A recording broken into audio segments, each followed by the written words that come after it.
계리질 학생 여러분 반갑습니다. 해커스 한국사 임진석 강사입니다. 2022년 계리직 기출, 한국사 기출 해설을 진행하도록 하겠습니다. 상용한자 2문제 제외하고요. 18문제에 대해서 저와 같이 함께 검토를 해보도록 하겠습니다. 총평 먼저 한번 해볼게요. 자, 2022년 계리직 한국사 기출 어땠냐? 이런 느낌이에요. 상당히 좀 지엽적이었다. 그래서 좀 고난도, 난이도가 좀 높고 9급보다는 약간 좀 그 7급 수준의 문제들, 요 정도의 난이도를 가지고 있다. 그래서 뭐 국가직을 준비하는 학생들이다라고 하면은 약간은 조금 난이도 범위 밖에 있는 이런 주제들까지 좀 출제가 되었다라는 것을 염두해 두시고 요 강의를 임해 주시면 되겠습니다. 자, 그러면 하나둘 보도록 하겠습니다. 1번 문제입니다. 밑줄 친 괄호 2 재위 기간에 있었던 사실로 옳은 것을 한번 골라보자. 자, 9년 3월에 사방에 우역을 비로소 설치하고 담당 관리의 관도를 수리하게 하였다. 우역을 설치했다라는 내용이 등장을 해요.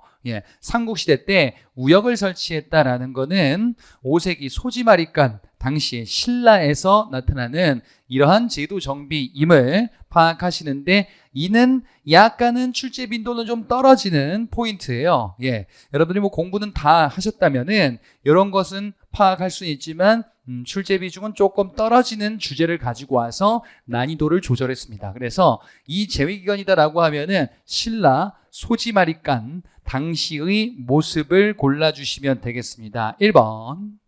처음으로 수도에 시장을 열어서 사방의 물자를 유통시켰다. 시장의 개설, 시사다, 이렇게 얘기해요. 이것도 이제 소지마리간 당시의 모습이죠. 기본적으로 여러분들이 알고 계시는 거는 신라 소지마리간 때는 백제, 동서왕과 혼인동맹을 체결하였다. 그리고 지금 여기 나온 우역, 그리고 시장을 여는 시사, 이런 내용까지 같이 보셔야 되겠어요. 그래서 답은 1번이 되겠습니다. 2번.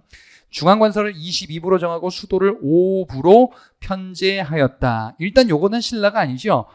백제입니다. 신라는 수도를 6부로 편제하게 될 거예요. 그리고 중앙관서 22부로 두었다. 요거는 백제 얘기죠. 이거 마찬가지로. 그래서 백제 성왕 시기에 해당하는 정책이 되겠어요. 신라는 중앙관서 같은 경우에는 통일 이후에 이 숫자가 완성되는데 14부, 신문왕 때 14부라는 기구로 완성이 되었더라라는 사실 알고 계실 것이다. 3번. 우산국으로 불리던 울릉도를 정복하여 영토로 편입하였다. 신라 지증왕 시기의 정책 사업이 되겠죠. 자, 그리고 4번에 구주와 오소경을 설치 지방행정을 새롭게 정비하였다. 통일 이후 신문왕 시기 때 넓어진 영토를 관리하기 위해서 이러한 조치를 단행하게 되죠. 답은 1번입니다. 2번 문제 보겠습니다. 삼국시대 고분 중에서 벽화가 남아있는 것을 모두 골라라. 자, 벽화가 남아있대요. 그래서 지금 무덤이 지금 5개가 이렇게 쭉 주어졌는데, 일단 벽화가 남아있다라고 하면은 그릴 벽이 있어야 되죠. 그래서 무덤의 양식으로 구분할 수 있습니다. 지금 여기 기역과 디귿에 나오는 호우총과 천마총 같은 경우에는 신라 초기의 고분 양식으로서 이는 돌무지 덧널 무덤의 형태를 띠고 있어요. 돌무지 덧널 무덤은 널을 덧대서 관을 짜고 거기다가 흙을 덮은 다음에 이제 거대한 봉분처럼 만들죠. 거기에는 벽화를 그릴 공간이 없습니다. 그래서 기역과 미음, 호우총, 천마총, 황남대총, 이러한 무덤 같은 경우에는 돌무지 덧널 무덤, 신라 초기의 양식이고요. 벽화는 존재하지 않는다. 그리고 이것이 이제 변화되게 되니 바로 굴식 돌방 무덤으로 이후에 바뀌는 거죠. 바뀌기 전의 무덤들이에요.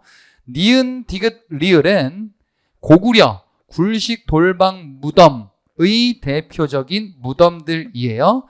자, 고구려는 초기에 백제의 모습과 같아요. 고구려 백제. 그래서 돌무지 무덤이었다가 굴식 돌방 무덤으로 바뀌네요. 굴식 돌방 무덤이 바로 벽화가 주로 남아있죠. 그래서 굴식 돌방 무덤의 모습이구나라는 것을 파악하시고 고구려에서 남아있는 무덤들입니다. 여기에 벽화들이 존재하는구나. 자, 그래서 무덤의 양식으로 구분하는 문제였습니다. 니은, 디귿, 리을 요 내용을 골라주셔야 되겠습니다. 자, 문제 3번 보겠습니다. 가와 나식이 신라에서 있었던 사실로 옳은 것을 골라라. 자, 시기를 파악해야 돼요. 신라라고 했어요. 근데 여기 보니까 지금 고구려 평양에 안동도호부를 당이 설치한 내용 나오고요. 나에 보니까 대조영이 동모상에서 진국 즉 발해를 건국했다. 발해가 건국되었다라는 사실. 그럼 이때 신라가 뭐 했는지를 파악을 하셔야 되는데, 자, 요거 지금 보시면요. 평양에 안동도호부를 설치해요. 안동도호부는 당이 한반도를 지배하기 위해서 두었었던 기관이죠. 예.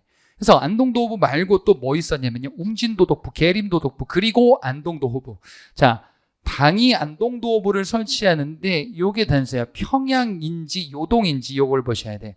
평양에 설치했다라면은 고구려가 멸망한 직후에 이를 설치하는구나 라는 사실을 파악하시고, 요동에 설치했다라고 하면 평양에 있던 것을 옮긴 거야. 나당전쟁에서 패배하면서 옮겼구나. 이렇게 시기를 구분하셔야 되겠어요. 그래서 가는 고구려 멸망 직후, 아 그래 이제 나당전쟁 치러지겠구나. 그러면 왕은 누구냐? 신라의 왕은 문무왕이에요. 그 다음에 나에 보니까 대조영이 동모산에서 진국 즉 발해를 건국했대요. 대조영이 발해를 건국했대. 그러면 신라의 시기는 언제인가? 요 시기는 698년 7세기 말이거든요. 예, 이때는 여러분이 몇 세기인지를 파악을 하셨다면 여기는 신문왕 시기, 예, 그 이후 요렇게 쭉 겹치게 될 거예요. 자, 그러면 요 내용들을 바탕으로 한번 보도록 하겠습니다. 1번, 일반 백성들에게 정전을 지급하였다. 예, 정전 지급 얘기가 나와요. 그러면 이거는 성덕왕이거든요. 성덕왕이에요. 자, 그러면은 한번 보자. 신라에 지금 어떻게 되는 거냐면요. 문무왕 시기 때 삼국을 통일하고요. 그리고 신문왕 시기 때 강력한 왕권을 강화하는 정책을 취하게 됐었고, 그리고 성덕왕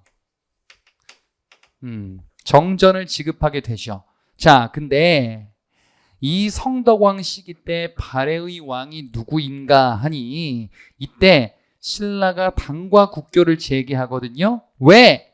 신라가 당과 국교를 재개하는 이유는 당이 발해와 대립하는 시기이기 때문에 그래. 예, 그래서 이때는 발해와 당이 대립하면서 전투를 벌이는 발해 무왕 시기와 겹쳐요. 자, 그러면 대조영 얘기했어요. 대조영이 건국했다. 요게 나시기거든요. 즉 고왕 시기예요. 발해. 그러면 지금 보기 1번은 성덕왕 시기니까 나 이후의 시기다라는 것을 파악하실 수 있어야 되겠어요. 그 다음에 2번, 관리 채용을 위한 시험 제도로 독서 3품과를 실시하였다. 독서 3품과는 신라 하대 때죠. 성덕왕 이후에 누가 있냐? 경덕왕, 해공왕 이런 왕들이 있고요. 그리고 신라 하대로 넘어가면은 누가 나오냐? 선덕왕, 원성왕, 요런 왕들이 등장을 해요. 자, 이 경덕왕부터 원성왕 시기까지 요 시기의 파트너는 발해 문왕이에요. 그래서 각각 통일신라 시기 때 왕과 발해의 왕이 어떻게 매칭되는지를 파악하시는 거고, 그리고 요 시기를 파악했다면 이후니까 답이 될 수 없겠다라는 것을 이렇게 보시면 되겠습니다. 자, 3번, 유교 교육을 진흥시키기 위해서 국학을 설치하였다. 이거 신문왕 시기 때 있었던 정책이죠. 신문왕 때 교육기관 국학을 설치한다. 자, 나의 고왕이야. 신문왕 재위 시기와 대략 겹친단 말이에요. 그래서 답이 될 가능성이 있겠구나라는 것을 파악할 수 있겠죠? 그죠? 문무왕 시기가 가니까. 자, 그리고 4번에 관료전을 폐지하고 노급을 부활하였다. 그러면 이건 뭐냐면은 관료전을 폐지한대. 노급을 부활한대. 경덕왕식이구나. 그럼 발해 문왕식이거든요. 그러니까 나 이후에요. 그래서 가나시기 사이다라고 하면은 신문왕 시기와 관련이 있으니 답을 3번으로 골라주셔야 되겠습니다. 이렇게 답을 찾아주셔야 되는 건데 약간의 생각 과정을 조금 필요로 하죠. 예, 살짝 난이도가 있는 문제였었어요. 4번 문제 보도록 하겠습니다. 후삼국 통일 과정에서 있었던 사건을 순서대로 옳게 나열한 것을 골라보겠습니다. 예, 후삼국의 통일 과정, 후백제가 만들어지고 후고구려가 건국되는데 후고구려가 고려로 바뀌게 되죠. 예, 후고구려가 고려로 바뀌게 되고 그리고 이제 고려와 후백제 간의 각종 전투들, 공산전투, 후백제 승리, 고창전투, 고려의 승리 이런 일들이 있었고요. 또한 이후에 어떻게 되느냐, 후백제가 스스로 무너지는 신검의 난, 신라가 이걸 보고 항복하네요. 그리고 후백제를 격파하네. 제가 지금 말씀드린 게 순서예요. 자, 그러면 지금 이 중에서 가장 먼저 되는 게 기억이 되겠죠. 완산주의 도읍을 정하고 후백제를 견훤히 건국하게 됩니다. 그리고 후고구려를 궁예가 건국하게 되는데 그게 바로 니은 얘기로 이어지겠죠. 예, 후고구려 궁예는 국호를 태봉, 연호를 수덕만세 이렇게 계칭하기도 하고요. 도읍을 송악에서 철원으로 이전하기도 한단 말이지. 그래서 지금 니은은 후고구려 궁예가 이렇게 정책을 했다라는 거예요. 이게 고려로 바뀌네요. 고려로 바뀌는 게 리을에 있네. 그리고 디귿은 금성이 함락되고 경혜왕이 사망하였다. 후백제가 신라를 쳐서 이런 일을 벌이자 지원군, 고려군이 와서 후백제와 전투 벌였었던 게 공산전투로 이어질 거예요. 디귿은 공산전투가 벌어지는 배경으로 파악하시면 되겠다. 후백제와 고려가 맞붙는 전투. 그러니까 기억의 후백제 건국, 니은의 궁예가 집권하는 시기, 그 다음에 리을의 왕건이 고려 건국, 그리고 디귿의 후백제와 고려가 전투를 벌이는 배경이 된 사건, 이렇게 순서대로 나열하시면 되겠습니다. 자, 5번 문제 보도록 하겠습니다. 미툴층 가로제도를 개혁한 인물들로 옳은 것을 골라보자. 자, 지금 보니까 이 제도가 무엇인가? 개간된 토지 넓이를 총괄해서 기름지고 메마른 것을 나누어서 문무 백관에서부터 부병 한인회까지 과에 따라 주지 않음이 없었대요. 예, 그러면은 관리들에게 지금 이러한 토지를 지급하였다라는 거고, 지금 고려시대 때의 제도예요. 그리고 결정적으로 보니까 그 과에 따라서 초제지 땔감을 얻을 수 있는 땅이래요. 땔감을 얻을 수 있는 땅도 주었네? 그러면 땔감을 얻을 수 있는 땅도 지급했으니 다른 것과 더불어서 전지와 이거 시지죠, 시지. 임야잖아요. 전지는 농토, 시지는 임야다. 그래서 전시과 제도를 얘기하는 거예요. 자, 이 전시과 제도, 토지 제도, 이것을 개혁을 했다. 그러면은 고려의 전시과 제도가 쭉 이어지다가 사실상 고려 후기 무신 때 붕괴되는데, 이것이 명목만으로 남아있다가 전면적으로 개편하는 거는 고려 말 때 과전법이에요. 고려 말 때 과전법으로 개편을 하고 그리고 조선시대로 이어지겠죠. 자, 그런데 이 과전법을 시행하던 당시에 토지를 가지고 있었던 타겟시대는 이러한 사람들, 고려 말 때 이제 개혁의 대상이 되는 기득권들이겠죠. 권문세족을 타겟으로 하여 신진사대부가 이를 밀어붙이게 되죠. 그래요. 신진사대부가 중심이 돼서 과전법을 시행하겠구나. 그러면 그 관련한 신진사대부를 골라주시면 되는데, 일단 신진사대부가 아닌 사람이 하나 있습니다. 4번에 보면 이인임이라고 있어요. 이인임은 기존 기득권 권문세족 출신으로 알아두시면 되겠어요. 이 이인임 일파를 제거하는데 활약하면서 집권한 인물이 최영이고, 신진사대부도 초기에는 호응을 했었고, 이게 바로 우왕 때예요. 예. 자, 그래서 이인임은 신진사대부로 분류하지 않기 때문에 오답이더라. 그리고 이 과전법의 시행은 신진사대부 중에서도 개혁을 추구하는 세력이에요.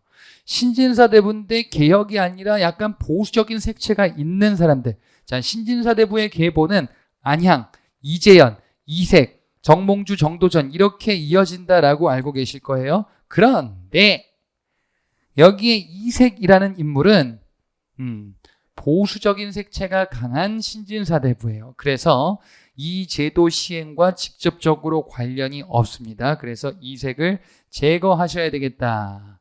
그리고 정몽주도 제거해야죠. 예, 정몽주는 온건파 신진사대부예요. 개혁을 하는데 온건한 입장이고, 정도전 일파가 급진파 사대부지요. 급진파 사대부가 전면적인 토지 개편을 주장하고, 그의 결과물 중에 하나가 바로 과전법이다, 이렇게 볼 수 있어요. 자, 그러면 급진파 사대부들을 골라라라는 것을 이렇게 문제로 구성을 한 겁니다. 자, 따라서 답은 1번의 조준과 정도전이 되겠고요. 2번의 이색과 그 다음에 3번 이색 정몽주 다 틀리고요. 4번에는 이님이 틀리죠. 그래서 요 문제 파악을 하셔야 되겠습니다. 6번 문제 볼게요. 다음에 시를 지은 작자가 생존했던 시기에 있었던 사실로 옳은 것을 파악을 해 보겠습니다. 자, 어떠한 사람인지를 한번 보셔야 되겠어요. 오랑캐들이 아무리 완악한다 하지만 어떻게 이 물을 건너랴. 저들이 건널 수 없음을 알기에 진을 치고 쉬만 한데요. 저들도 마땅히 저절로 물러가리니 나라가 어찌 갑자기 끝나겠는가. 자, 지금 어떤 오랑캐가 쳐들어와서 위태로운 상황을 묘사를 하고 있어요. 근데 이 시가 무엇인가? 이 시를 알아야 됩니까? 아니, 이 시를 알아야 되는 게 아니고 요걸 알아야 되는 거죠. 뭔데? 동국 이상국집. 이것을 지은 저자, 요게 단서예요. 요게 단서. 이 내용이 단서가 아니고, 동국 이상국집을 지은 사람이 누구냐라는 거예요. 동국 이상국집은 작자가 누구예요? 이규보예요. 이규보. 역사 그린 동명왕편을 저술한 인물이 이규보이고, 그것이 실린 글이 동국 이상국집이죠. 이규보라는 사람은 언제 활동했는지 그거를 파악해라라는 거예요. 이규보에 대해서 아셔야 되는 게 동명왕편 역사서, 그리고 일종의 수필집 동국 이상국집. 그런데 이 사람의 시기는 언제냐? 무신집권기인데 구체적으로는 최씨 정권 때의 인물이에요. 최충원, 최우 이 시기와 걸쳐 있어요. 예, 그래서 시기를 파악했죠. 그러면 소거법으로 갈 수 있겠지. 1번 별무반을 조직하여 여진을 정벌하였다. 요거는 윤관의 여진정벌이고요. 무신집권기 고려 후기가 아니고 고려 중기, 예, 숙종, 예종이라는 왕 때와 관련이 있다. 2번 거란이 보낸 사실을 유배 보냈다. 예, 유배 보내고 낙타를 막 죽였겠죠. 굶겨 죽였겠죠. 만부교 사건, 이건 태조 때예요. 고려 초기예요. 3번 고려 국왕이 나주로 피난했습니다. 그래? 국왕이 나주로 피난했어요? 예, 고려 국왕이 피난한 사례 3가지를 알아두시면 됩니다. 고려 초기 이거예요. 예, 현종이 거란 침입 때 2차 침입 때 나주로 피난한 거. 그 다음에 고려 후기 무신집권 최후 때 고종이 강화도로 천도하면서 피난했습니다. 그 다음에 고려 말기 공민왕이 홍건적 침입으로 안동으로 피난합니다. 예, 3번은 고려 초기 현종 때예요. 초기예요, 초기. 4번 경찰 업무를 수행하는 야별초를 만들고요. 이 야별초와 좌별초와 우별초로 나뉘게 되죠. 그리고 신의군 조직까지 합쳐서 삼별초를 구성하죠. 아, 삼별초의 전신이고요. 이거는 최후 집권 시기, 최씨 정권 때네요. 그렇구나. 답은 4번이 되겠습니다. 7번 문제. 밑줄치 내용에 해당하는 시기에 신설된 기구 보기에서 모두 골라보자. 자, 지금 보니까 문종이 태평한 통치를 펼친대요. 그래요? 좋은 시기였나 봐. 그런데 인종 때 뭔가 일이 벌어졌대. 이로 말미암아 크고 간악한 권신이 벌거하면서 새로운 지금 문종, 인종 이런 얘기들이 나오게 있어요. 근데 고려 시대 때 문종과 인종 얘기예요. 그러면 고려 중기구나. 인종 때 있었던 게 이자겸의 난과 서경천도 운동이에요. 그리고 의종 때 이뤄서 익숙해졌대. 의종 때 있었던 일이 무신정변이에요. 그래서 폐위되죠.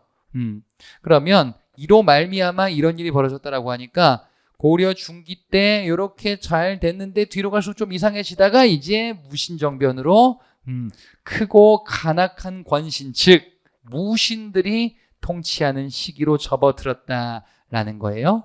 자, 그리고 원종이 위태롭고 의심한 상황에서 대란을 평정했다. 예, 원종 때에는 이제 어디로 가는 거냐? 강화도에서 개경으로 환도하면서 몽골 침입돼서 이제 끝나게 되고 그 다음에 무신 집권도 끝나게 되죠. 자, 그러면은 요 밑줄은 무신집권기임을 파악하시는 거지. 왕들 그리고 글의 맥락을 보니까 이렇게 파악할 수가 있겠습니다. 자, 그러면 무신집권기 때의 정치 기구를 골라주시면 되고요. 앞에 문제랑 약간 살짝 겹치는 듯한 느낌적인 느낌이 있죠. 자, 기억에 정방이 있습니다. 정방은 인사 담당 기구로서 최우가 설치했었던 기구죠. 최우가 설치했었던 거 아까 삼별초 받고 그 다음에 정방 받고요. 문신등용기구 서방 이런 것들이 대표적이다. 그 다음에 니은의 교정도감이 있습니다. 교정도감은 최충원의 최우의 아버지였던 최시정권 이끈 최충원, 최충원이 만든 정치권력기구로서 교정도감 존재하죠. 그래서 무신집권기에 해당합니다. 디귿 도평의사사. 자, 이 도평의사사의 전시는 도병마사예요. 이 도병마사가 도평의사사로 개칭된 시기는 원간섭기로 접어드는 충렬왕 시기예요. 그래서 요 밑줄 이후에 해당하겠네요. 리을 정치도감. 정치도감은 충목왕 때 설치한 개혁기구예요. 충선왕 때는 사림원, 충목왕 때는 정치도감, 충수광 때는 천리변이도감이라는 각종 정치기구들이 원간섭기 때 있었으나 큰 활약을 보이지는 못했다라는 것을 보셨을 겁니다. 그러니까 이건 충자 왕들이니 원간섭기 이후에 요 밑줄 이후에 해당하네요. 기억과 니은이 정답이 되겠습니다. 8번 문제입니다. 보기정책을 시행했던 국왕의 재위기간에 있었던 일로 옳은 것을 골라보자. 귀법사 창건하고 균열을 주지로 임명했다. 요거 단서만 있어도 이 왕이 누구인지를 파악하는데 결정적인 어려움까지는 없어요. 균여, 고려 초기에 교단 통합을 이끌었었던 승려죠. 그리고 이 왕, 즉 광종인데요. 광종 때 균여뿐 아니라 의통과 재관이라는 승려가 중국에서도 활약을 했었다라는 것을 봤고요. 그래서 불교를 정부 차원에서 진흥시키고 부흥시키려고 했었다. 두 번째 점도 있습니다. 개경을 황도라, 서경을 서도라고 하였다. 황제도 옵지여, 즉 칭제 건원을 단행했구나. 황제 칭호를 단행하고 연호를 사용했구나라는 사실을 알 수 있어요. 자, 그래서 요 단서를 바탕으로 균여가 활약했고 칭제건원 단행했네요. 이 국왕은 고려 초기 왕권 강화를 꾀한 광종이 되겠습니다. 자, 광종의 정책을 고르면 되는 기본적인 문제입니다. 1번 전식과제도 시행이다. 자, 시작은 경종 때 시정전식과죠. 광종 때 있었던 2번의 공복을 바탕으로 이제 전식과를 시행하네요. 그래서 이후 경종 때 시작됩니다. 답은 2번이고요. 3번에 광군을 조직했다. 거란의 침입에 대비하였다. 이거는 광종 이전에 정종 때 거란 침입 대비하기 위해서 두었었던 특수부대입니다. 4번 왕권을 위협하던 왕규를 제거하였다. 왕규의 난인데요. 요거는 태조 왕건이 죽은 이후 해종 때 왕권을 위협하는 호족의 난의 성격이죠. 그래서 태조와 광종 사이에 있었던 일들이 3, 4번이 되겠어요. 자, 답은 2번 광종을 찾아라 라는 문제였습니다. 자, 9번 문제 보도록 하겠습니다. 조선시대 전세 수취제도에 대한 내용인데요. 이 시행으로 나타난 변화상에 대한 설명으로 옳지 않은 것을 골라라. 조금 문제도 난해하고 답도 좀 거시기한 약간 조금 그 막 뒷것이 막 좀 별로인 이런 문제예요. 이거는 한번 파악을 해보겠습니다. 1결당 생산량을 300두에서 400두로 상향 조정하였다. 1결당 생산량이 300두래요. 요거는 과전법 때 최대 생산량 300두로 정한 거죠. 그리고 10분의 1을 적용을 했었어요. 그래서 기존 과전법 체제 하에서는요. 1결당 30두를 거두는 게 일반적인 모습이었다라는 것을 보셨어요. 그래서 요게 지금 이렇게 조정하기 전에 요 앞에 있는 것들, 요게 고려 말부터 조선 초까지 이어졌었던 과전법 때의 수취제도의 모습이에요. 그런데 400두로 조정하고 20분의 1로 조정했대요. 그러면 여기에 20분의 1이니까 최대 수취량이 30두가 아니라 20두가 되죠. 400에서 20분의 1이니까. 그러면 1결당 징수하는 최대량이 30도에서 20도로 하향되었구나라는 것을 알 수 있고요. 결정적으로 종래 3등으로 나누던 토지 등급을 6등으로 세분화했다 이렇게 돼 있어요. 자, 토지의 등급을요. 종래에는 3등급으로 분류를 했대요. 그랬다가 요걸 어떻게 6등급으로 날렸대. 그러면 6등급으로 나누었구나. 토지를 나누었구나. 그래요. 전분 6등급, 6등법이구나 라는 것을 유추를 할 수 있어요. 그럼 그 전에 뭔데요? 요거는 상중하의 3등급으로 나눈 거죠. 예. 이랬다가 6등급으로 세분화시킨 거지. 이거는 토지의 일결 면적을 달리하는 거죠. 일결의 면적이 1등전부터 6등전까지 비옥한 토지부터 척박한 토지까지 이렇게 나누는 거예요. 6등급, 요게 단서잖아요. 자, 그러면 이게 뭐예요?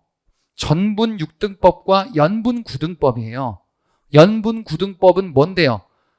상상년 최고 1결당 20두, 하하년 최하 1결당 4두로 차등 징수했었던 그 제도예요. 아, 요거 세종 때 공법이네요.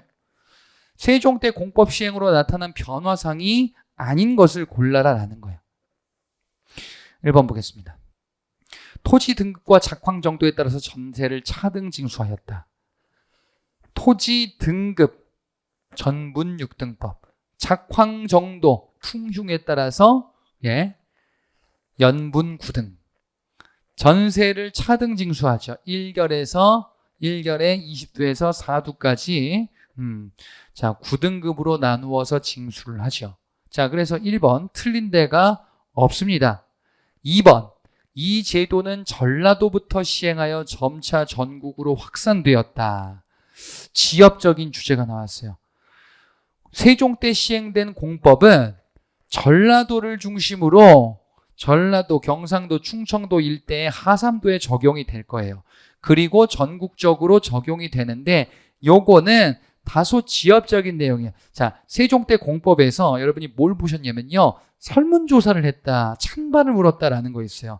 찬반을 물어서 이제 적용 가능한 지역부터 이것을 적용하고 확대시키면서 수정 보완하는 건데 그게 바로 전라도 일대부터입니다. 2번도 맞는 내용인데 다소 지역적인 내용이에요. 3번 토지 등급에 따라 면적을 달리하는 이적 동세를 실시하였다. 자, 토지 등급에 따라서 즉 전분에 따라서 6등급으로 나누었죠. 그러면 토지 1결당 면적을 달리했죠.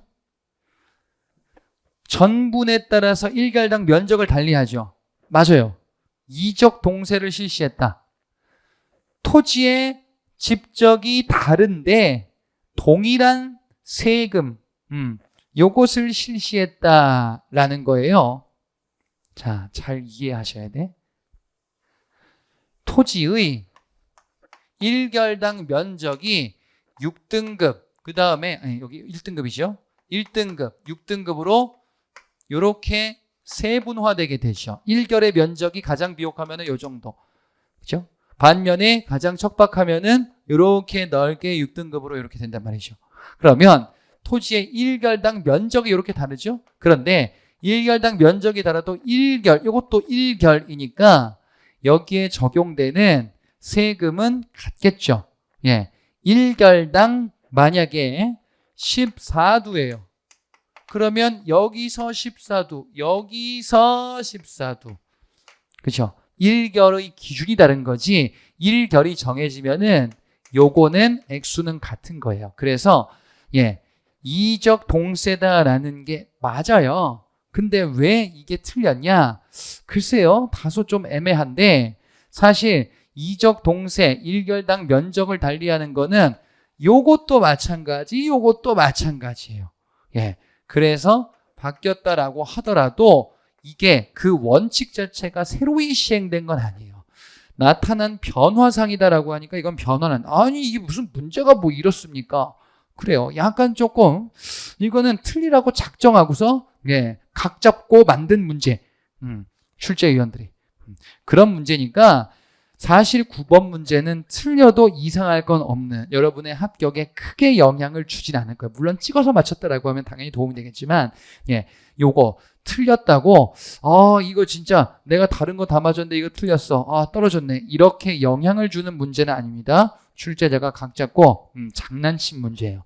4번, 이 제도 시행으로 농민의 전세 부담이 낮아졌다. 농민의 전세 부담이 이전에 비해서 30도에서 아무리 많아도 20도로 하향됐잖아요. 그죠? 20에서 4도까지니까 이전 30도에 비해서는 낮아졌구나. 4번 맞습니다.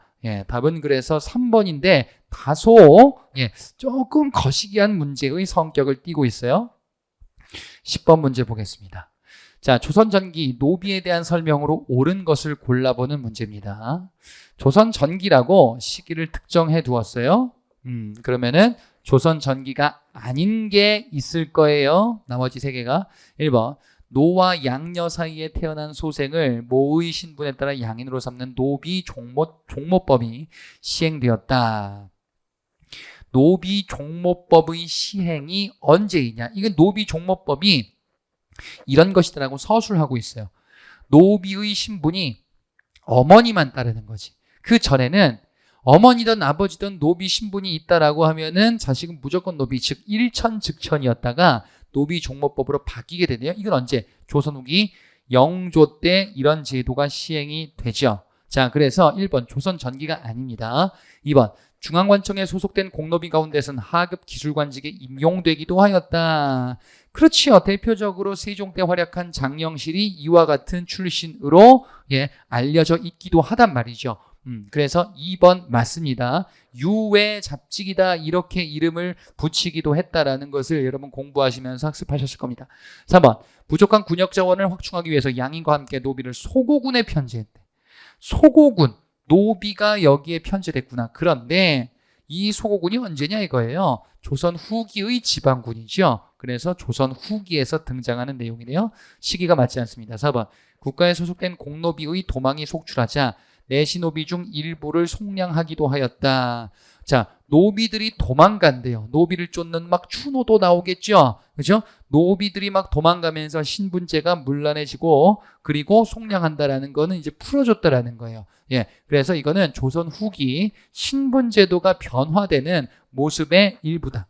답은 2번이 되겠습니다. 11번 문제 볼게요. 매출증 괄호 기구에 대한 설명으로 옳은 것을 골라보겠습니다. 자, 이 제도는 젊고 재능 있는 문신들을 의정부에서 선발했는데 조선시대 제도구나 그러면 일단. 자, 그런데 40세가 되면 졸업시키는 인재 양성의 장치였었대요.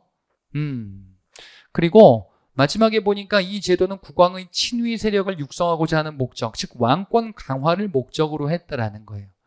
관리들을 40세가 되면 졸업시키니까 40세 이전의 관리들을 왕이 어떻게 이렇게 해가지고 이제 자신의 권력을 뒷받침하는 세력으로 키워내고 있네요. 자, 그러면 이 기구는 지금 뭐 하는 거냐면요. 젊은 관료들을 선발해서 왕이 교육을 하네요. 초계 문신제도. 그리고 그와 관련한 왕권을 뒷받침하는 데 활용하는 기관. 규장각이에요. 규장각. 정조 때 왕권 강화 탕평책의 일환이죠. 초계 문신제와 규장각에. 그래서 목적은 왕의 권력을 강화시키며 탕평책을 뒷받침하고자 했었던 정조 때의 정책이다라는 것을 이 단서를 통해서 파악하실 수 있습니다. 자, 옳은 것을 골라볼게요. 1번, 학문 및 정책 연구를 위하여 경복궁 안에 틀렸죠. 경복궁이 틀렸습니다. 조선 후기 정조 때에는 경복궁이 복구되기 전이죠. 자, 경복궁은 궁궐이 언제 건축되고 언제 소실됐다, 언제 복구되었냐 이런 것들 봤는데 경복궁은 자, 조선 건국 이후에 태조 때 만들어졌다가 임진왜란 선조 때 소실돼요. 그리고 나중에 흥선대원군 때 복구되죠. 정조 때에는 경복궁이 복구되기 전입니다. 2번, 왕명출납 등 국왕 측근에서 비서실 기능을 하였다. 이건 뭐예요? 승정원에 대한 설명이에요. 3번, 정책을 비판하는 3사의 하나로 국왕의 자문에 응하였다. 예. 요거는 3사의 하나인데 정책을 비판한대요. 자문에 응한대요. 예. 3사다라고 하면은 조선시대 때 언론기관, 사헌부, 사관원, 홍문관 이렇게 볼 수 있는데 그 중에서 자문에 응한다. 그러면 홍문관이죠. 4번 창덕궁 후원에 설치되어 수만 권의 서적을 보관하였다. 일종의 이거 뭐라 그랬어요? 왕실 도서관이다. 창덕궁이죠. 경복궁이 아니고 그치? 예, 답은 4번이 되겠습니다. 예, 규장각에 대한 설명. 12번 문제입니다. 다음 작품 제작된 시기, 문학과 예술에 대한 설명으로 잘못된 것입니다. 딱 봐도 풍속화 기몽도예요. 예, 풍속화, 서민의 일상 생활 모습이 담겨져 있죠. 그죠? 예, 그리고 좀 익살스러운 모습으로 표현되어 있는 조선 후기 기몽도의 풍속화에 대한 자료입니다. 그러면 조선 후기에 대한 설명이 아닌 것을 골라주시면 돼요. 1번 중국의 남종 문인화를 우리 자연에 맞추어 토착화하는 화풍이 발생하였다. 이게 뭡니까? 진경산수화예요. 중국의 남종 화풍이다라고 하는데 이것을 우리에게 도입하여 우리 주변의 실제 진짜 경치들을 그림으로 표현하는 대표적으로 정선의 인왕제색도가 대표적이죠. 1번은 진경산수화에 대한 설명을 이렇게 글로 풀었어요. 자, 조선 후기의 진경산수화 나오죠? 자, 맞습니다. 2번 촌담회의, 필원잡기 등 일정한 격식 없이 세상에 떠도는 이야기를 기록한 폐설작품이 창작되었다. 예, 요런 작품들이 쭉 소개가 되는데요. 필원잡기는 여러분들이 필수적으로 알고 계신 작품이에요.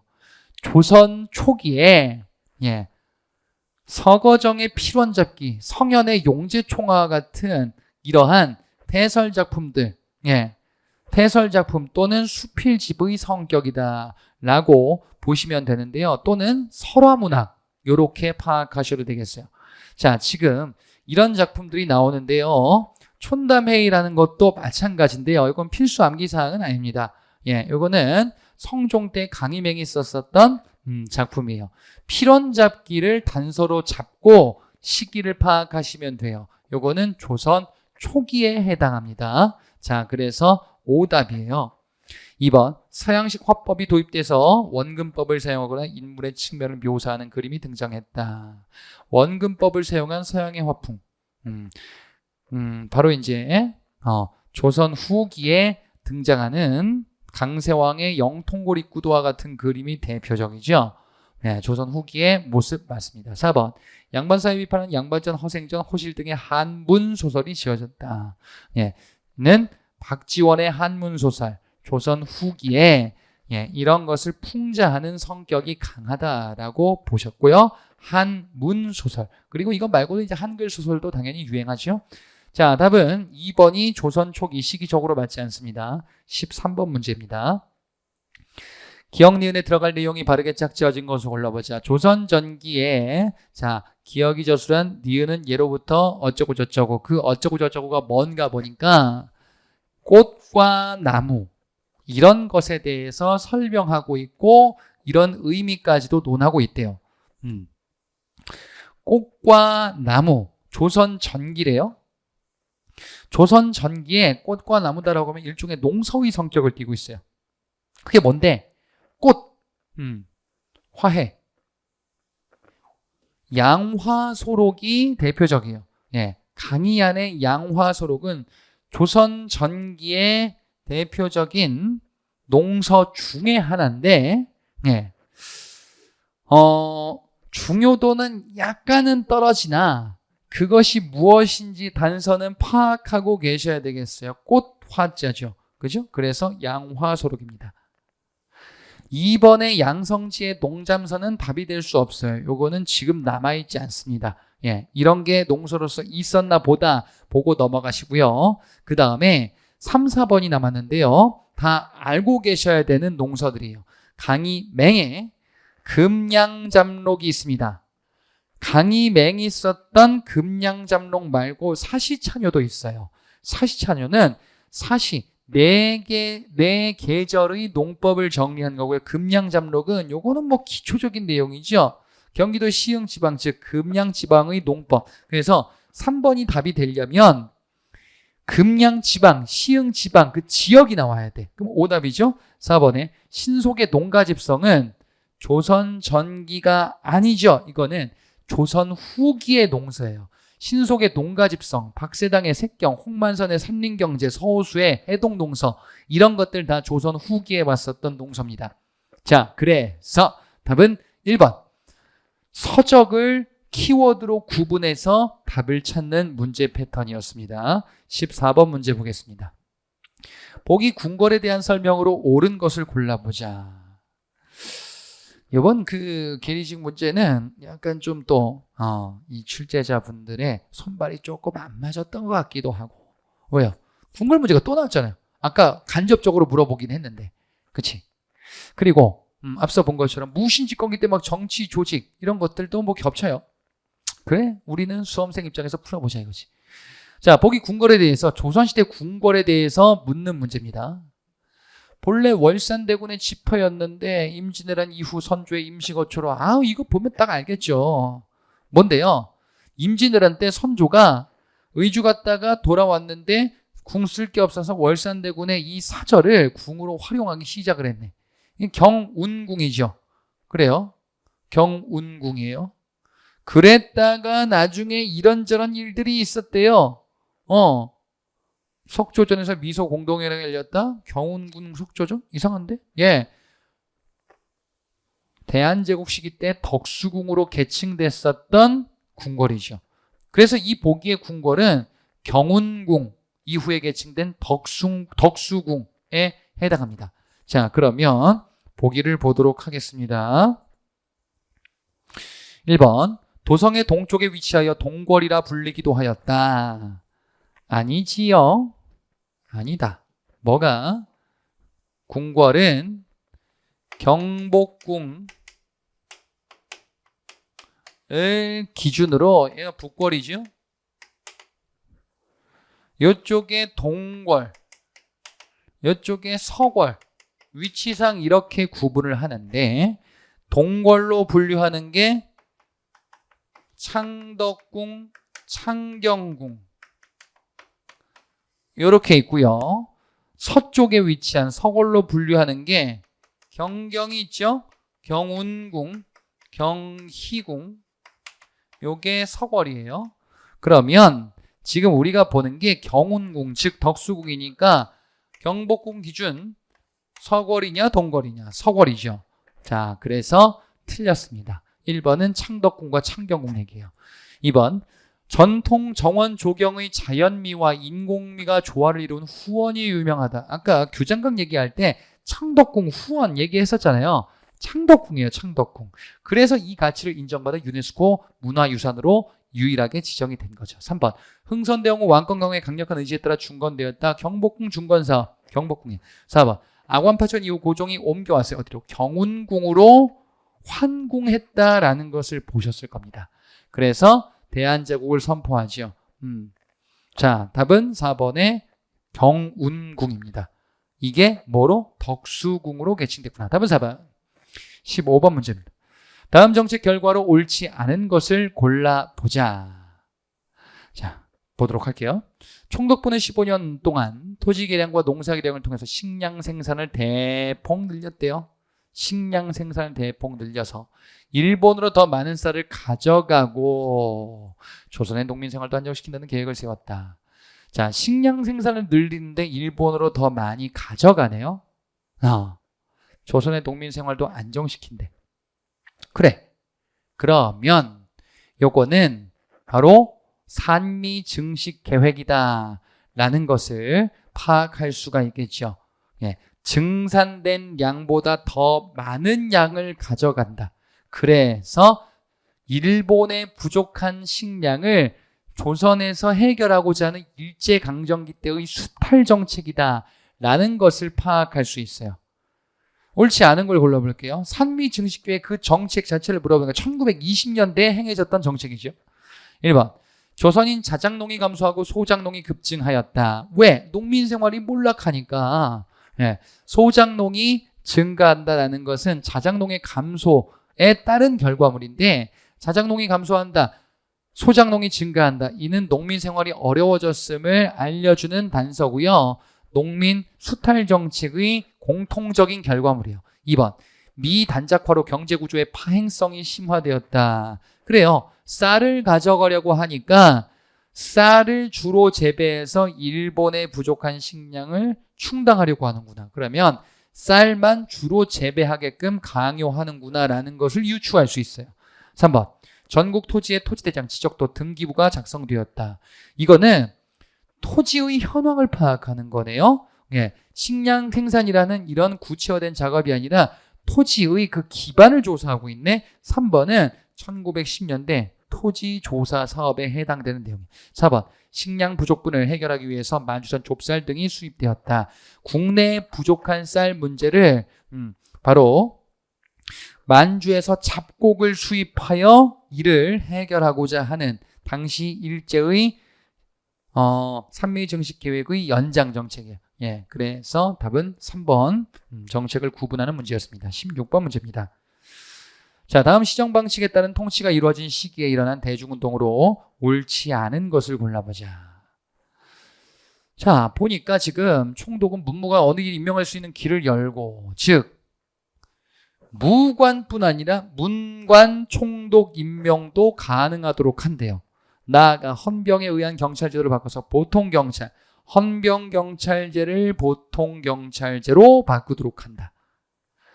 그래서 이런 제복 입고 칼을 차던 거 폐지한대요. 즉 기존에 무단통치, 1910년대 무단통치를 3.1운동 이후에 문화통치로 바꾼다라는 거고요. 사이토 마코토, 예, 사이토 총독 암살을 시도했었던 강우규의 활약을 보셨을 텐데 20년대예요.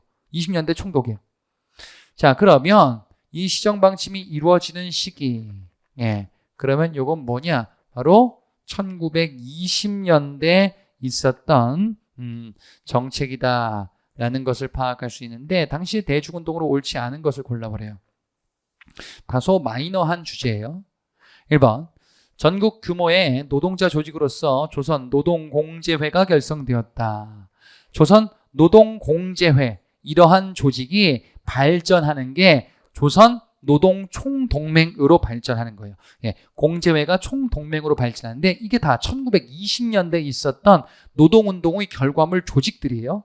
예, 노동공제회, 이것이 어떻게 바뀌는 거냐? 노농총동맹, 그리고 분화되는 거예요. 노동총동맹과 농민총동맹으로 분화되는 거고 다 20년대 나오는 노동운동, 농민운동의 결과물들. 1920년대 맞습니다. 2번. 빈농을 주체로 한 토지혁명을 주장하는 농민조합운동이 일어났다. 토지혁명을 주장한대요. 농민들에게 사회주의가 많이 전파돼서 혁명을 추구하는 모습까지 이어지고 이른바 이것을 뭐라고도 얘기하냐? 혁명적 적색운동이다라고도 이야기를 해요. 네. 1920년대 전개됐었던 거는 어디까지냐면요. 소작쟁이, 노동쟁이까지예요. 이런 것이 혁명적 적색운동으로 발전하고 실제로 이러한 모습까지 이어지는 거는 30년대에 가서요. 그러니까 농민조합, 조직들이 만들어지다가 30년대 가서 이제 사회주의 혁명 쪽으로 완전히 넘어간다. 답은 2번 1930년대입니다. 3번. 대중운동 전국회 조직화로 조선 청년 총동맹이 결성되었다. 이거 역시 1920년대 있었던 청년운동 조직이에요. 예. 그래서 이런 총동맹들이 주로 결성되는 게 20년대. 4번. 백정들이 신분차별에 불만을 타파하고자 조선 형평사를 설립하죠. 이거 뭐야? 형평운동이고 진주에서 시작된 1920년대 사회운동이죠. 백정들이 주도한 운동이다. 20년대 맞네요. 그래서 농민운동, 노동운동이 20년대와 30년대에 어떤 차이가 있는지를 물어보는 포인트였습니다. 답은 2번입니다. 17번 문제예요. 가나 사이에 시기 사실로 옳은 것을 골라라. 요거 조금 지엽적이에요. 가보겠습니다. 김종필과 오이라 일본 외상이 밀실회담 이후에 한일회담이 급격히 진전됐대요. 그래서 어떻게 됐다? 격렬한 거리 시위가 전개됐대. 이게 뭔데요? 한일 회담에 반대하는 6.3 시위. 예. 6.3 시위는 박정희 정부 1960년대에 있었던 시위입니다. 1964년 전개됐었던 시위의 모습. 6.3 시위는 굴욕 외교라고 비판하면서 한일 회담, 한일 국교 정상화에 반대했었던 박정희 정부 초기의 사건이죠.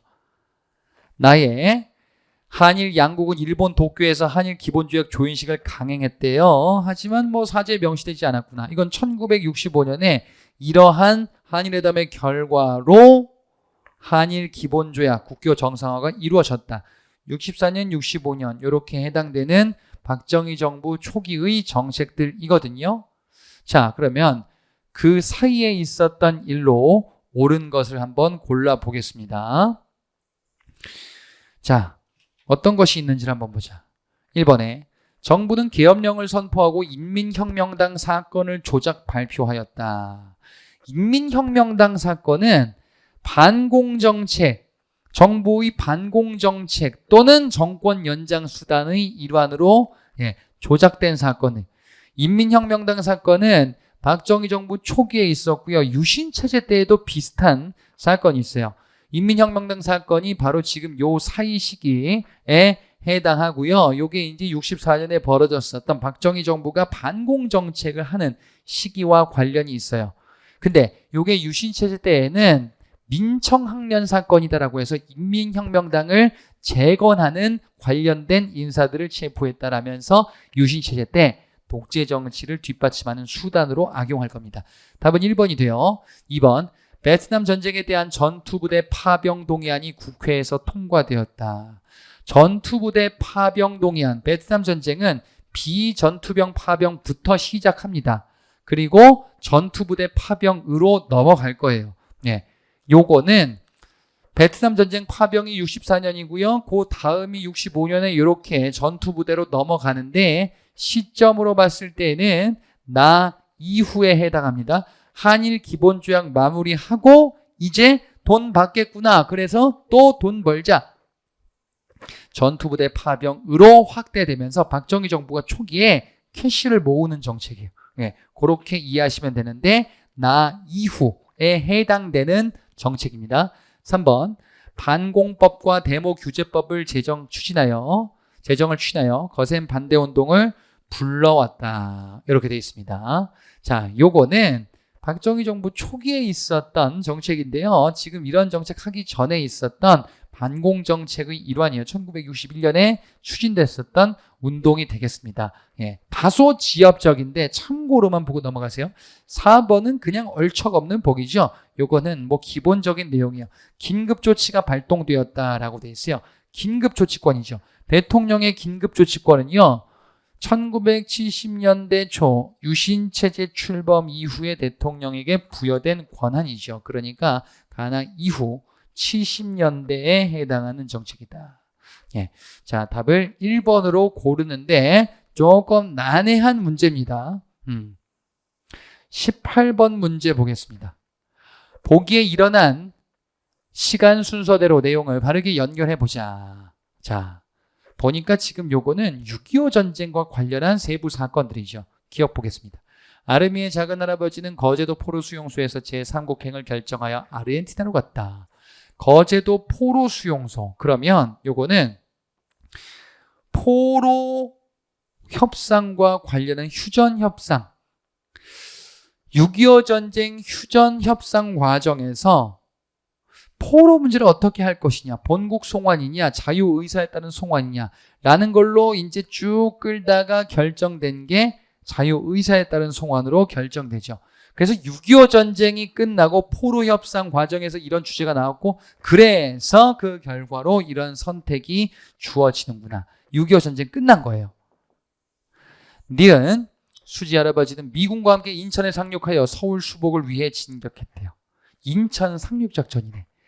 전쟁 초기의 모습이네요. 요거는 6.25 전쟁 초기에 우리가 일방적으로 밀렸다가 인천 상륙작전으로 반격하죠. 물론 이후에 중국군의 개입으로 후퇴하는데 중국군의 개입으로 후퇴하는데 벌어진 사건이 디귿에 있는 흥남보도에서 헤어져 부산으로 향했다. 흥남 철수작전이네요.